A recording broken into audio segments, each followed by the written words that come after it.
कजरी गीत यानी भोले बाबा के बोलबम गीत आवता।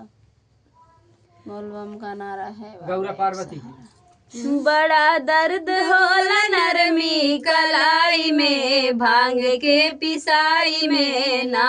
बड़ा दर्द होला नरमी कलाई में भांग के पिसाई में ना।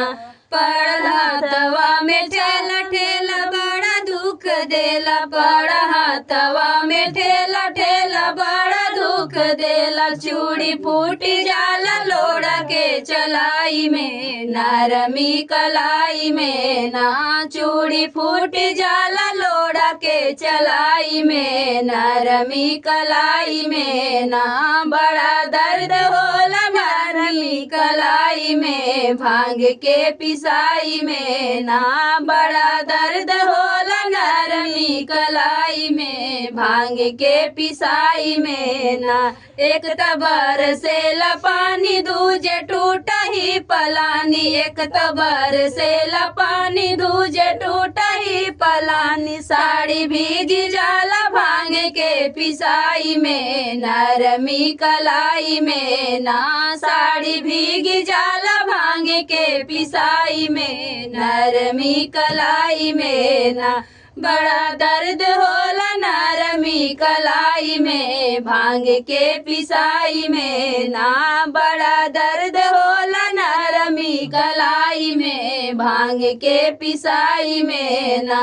पानी करे झीर झीर रौरा करे लान धीर। पानी करे झीर झीर रौरा करे लान धीर। दिन बीती जाला रौर सेवकाई में भांग के पिसाई में ना। दिन बीती जाला रौर सेवकाई में भांग के पिसाई में ना।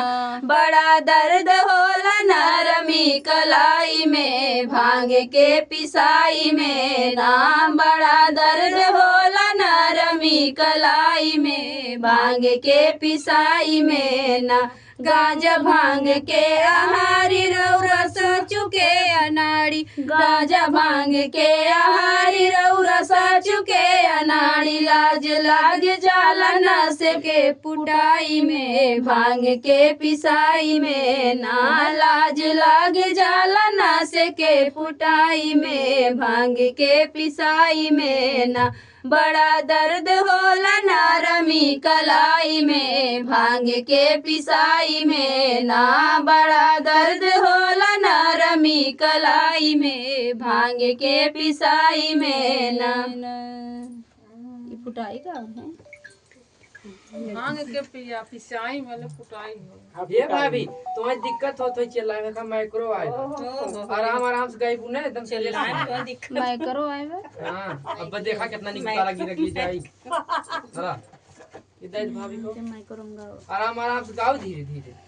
कैसे चालू करें उनका दे चालू कर लें दे उनका चलो अभी का होए गावा सब बड़ा दर्द ले तो वही करे ला चालू हो एक करने अच्छा उनको माइक में बोले था। में ठीक करे बोल बोल के कुछ हेलो हेलो कहां होता हो चार्ज करे लगे तो ना माइक वाले क्यों हेलो हेलो हेलो हेलो रह दे है रुक जा चलो चालू है टेमर अच्छा रुक जाए तब भाई तो बता दियो करा बटन बटन टिपा भाभी कौन टीपी आगे की तरफ सरकाई नहीं